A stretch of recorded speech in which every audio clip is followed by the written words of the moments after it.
बिस्मिल्लाहिर्रहमानिर्रहीम। अस्सलाम वालेकुम फर्स्ट ईयर। लेक्चर नंबर 17 हमने लेक्चर नंबर 16 में पढ़ा था एंगुलर मोमेंटम के बारे में। आज लेक्चर नंबर 17 सैटरडे 19 डेटेड के लिए अब हमने angular of conservation of angular momentum पढ़ना है।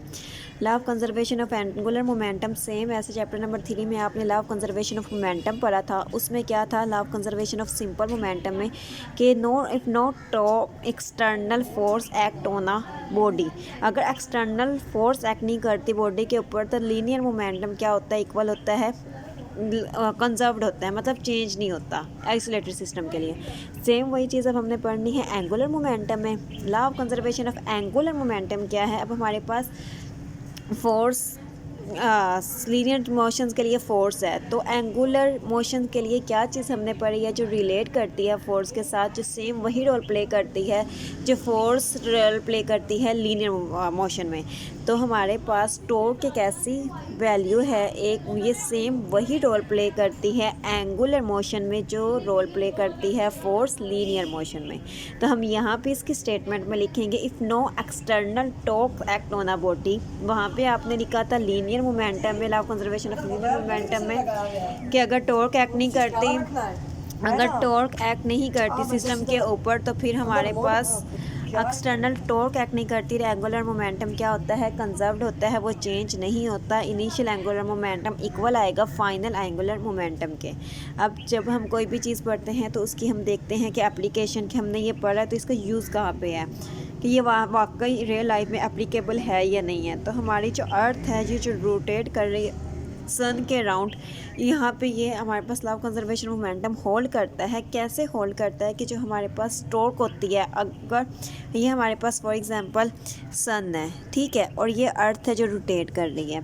अब अगर तो अर्थ रोटेट कर रही है सन के इर्द गिर्द, अगर यहाँ पे कोई एक्सटर्नल टॉर्क एक्ट करती है, एक्सटर्नल टॉर्क एक्ट करेगी मतलब फोर्सेस एक्ट करेंगी टॉर्क, तो ये क्या होगा कि हमारे पास सन टुवर्ड्स द सन मूव, अर्थ जो है वो टुवर्ड्स द सन मूव करना शुरू हो जाएगी, मतलब ज़मीन का सूरज की तरफ गिरने का ख़तरा होता है, या फिर ज़मीन अपने एक्सिस के से बाहर भी निकल सकती है। तो हम क्या करते हैं कि हमारे पास यहाँ पे law of conservation of angular momentum hold करता है कि कोई भी टॉर्क एक्ट नहीं करती, no other sizable torque is experience the earth, कि हमारे पास कोई भी टॉर्क एक्सपीरियंस नहीं करती अर्थ। अगर टॉर्क एक्सपीरियंस करती है, अर्थ एक्सपीरियंस करती है कोई भी टॉर्क, तो क्या होता है, ज़मीन का सूरज की तरफ गिरने का ख़तरा होता है। वो अपनी जो रोटेशन है वो अपनी रोटेशन में रोटेट नहीं करेगी, वो अपनी जो ज़मीन है वो बाहर की तरफ निकल आएगी, या वो बाहर की तरफ निकल आएगी, वो अपनी जो ऑर्बिट है उसमें से निकल आएगी, या फिर वो ऑर्बिट से सन की तरफ फॉल हो जाएगी। तो because the major force acting on it is the pull of the sun,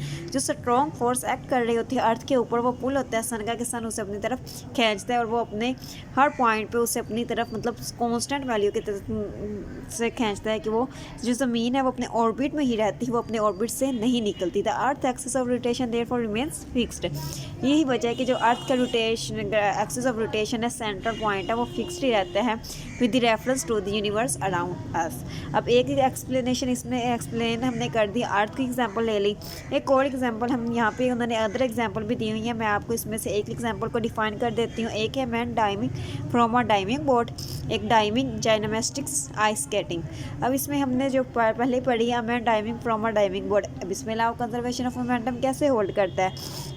law of conservation of angular momentum क्या है कि हमारे पास एंगुलर मोमेंटम किसके इक्वल था, एंगुलर मोमेंटम एल इक्वल था आई ओमेगा के। I omega product of moment of inertia and angular velocity. Linear momentum हमारे पास था P is equal to M V, M क्या था मैथ था, और वी लीनियर वेलोसिटी थी। एंगुलर और लीनियर का तो हमें पता है कि मोमेंट ऑफ इनर्शिया वही रोल प्ले करता है जो मैथ रोल प्ले करता है। एंगुलर वेलोसिटी और लीनियर वेलोसिटी आपस में रिलेट करती हैं, ठीक है। अब हमने law of conservation of angular momentum को होल्ड करवाना है डाइविंग बोर्ड के ऊपर, तो हमारे पास एक ये बोर्ड है, ठीक है। यहाँ पे एक आदमी खड़ा हुआ है, जब वो नीचे जंप करना चाहता है, तो जब भी आपने देखा होगा कि हाइट से स्विमिंग करने के लिए जो टाइमिंग है गोताखार है वो जंप करता है तो सबसे पहले वो अपने सारा बॉडी को एक्सटेंड करेगा, मतलब खोलता है, अपनी लेग्स को ओपन करेगा, अपने आर्म्स को ओपन करेगा, ठीक है। अपने आर्म्स को ओपन करेगा जंप करने से पहले। यहाँ पे उसका मोमेंट ऑफ इनर्शिया क्या होता है, ज़्यादा होता है, और वो अभी जंप नहीं किया उसने, तो उसकी जो एंगुलर वेलोसिटी है वो क्या होती है, कम होती है। लेकिन दोनों का प्रोडक्ट के जो कि for example moment of inertia उसका 3 है, एंगुलर वेलोसिटी उसकी क्या है, 2 है। यहाँ पे दोबारा से मैं आपको बताती हूँ कि हमारे पास बोर्ड है, बोर्ड के ऊपर एक आदमी खड़ा है। जब वो जंप करेगा तो वो अपने बाजू लेग्स को भी ओपन करेगा और अपने बाजू को भी ओपन करेगा। यहाँ पे उसका मोमेंट ऑफ इनर्शिया ज़्यादा है, एंगुलर वेलोसिटी उसकी क्या है, कम है। Angular for example moment of inertia उसका क्या है, 3, और एंगुलर वेलोसिटी उसकी क्या है, 2, ठीक है। दोनों का प्रोडक्ट क्या आ जाएगा, 2 3 6। अब उसने जब जंप करना है, नीचे को जंप करेगा, तो यहाँ पे ये क्या है कि वो अपने आप को रोल कर लेता है, ठीक है। अपनी लेग्स को भी बंद कर लेगा, अपने आर्म्स को भी बंद कर लेगा, तो वो रोल करके नीचे पूल की तरफ जंप करता है। अब यहाँ पे उसका मोमेंट ऑफ इनर्शिया क्या हो गया, कम हो गया, उसका साइज़ क्या हो गया, छोटा हो गया। जब वो जंप करेगा, हवा में आएगा, तो उसकी एंगुलर वेलोसिटी क्या हो जाएगी, ज़्यादा हो जाएगी। अब यहाँ पे फॉर एग्जांपल हमारे पास एंगुलर वेलोसिटी उसकी 3 हो गई है, मोमेंट ऑफ इनर्शिया उसका 2 हो गया। दोनों का प्रोडक्ट लें तो क्या है, 6 है। जंप करने से पहले भी उसका एंगुलर मोमेंटम 6 आया, जंप करने के बाद भी उसका एंगुलर मोमेंटम 6 आया। मतलब कि अगर हमारे पास मोमेंट ऑफ इनर्शिया उसका बढ़ रहा है तो एंगुलर वेलोसिटी कम होगी, अगर मोमेंट ऑफ इनर्शिया कम हो रहा है तो एंगुलर वेलोसिटी उसकी क्या होगी, ज़्यादा होगी। दोनों का प्रोडक्ट क्या होगा, वो कंजर्व्ड रहेगा, वो चेंज नहीं होगा। ये हमें बताता है कि यहाँ पे law of conservation of angular momentum hold करता है।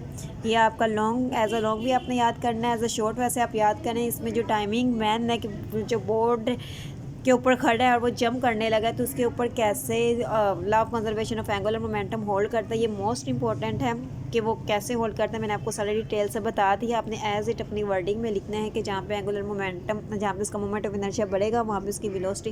वैसे भी जो हैवी ऑब्जेक्ट्स होते हैं, हैवी मैसेज होते हैं, उनकी जो वेलोसिटी होती है, आपने लीनियर मोशंस में पढ़ा था, चैप्टर 3 में पढ़ा था, जो हैवी ऑब्जेक्ट्स होते हैं उनकी लीनियर वेलोसिटी कम होती है, जो लाइट से ऑब्जेक्ट होते हैं उनकी वेलोसिटी क्या होती है, ज़्यादा होती है। तो mass moment of inertia same वही रोल प्ले करता है जो मैस प्ले करता है लीनियर मोशन में। तो आपने वही चीज़ें अपनी यहाँ पे नोट डाउन करनी है कि मैस हमारे पास क्या है, जो मोमेंट ऑफ इनर्शिया है वो सेम वही चीज़ है जो मैस है। तो अगर मोमेंट ऑफ इनर्शिया बढ़ रहा है तो हमारे पास वेलोसिटी उसकी क्या हो रही है, कम हो रही है। अगर वेलोसिटी बढ़ रही है तो हमारे पास उसका मोमेंट ऑफ इनर्शिया क्या हो रहा है, कम हो रहा है।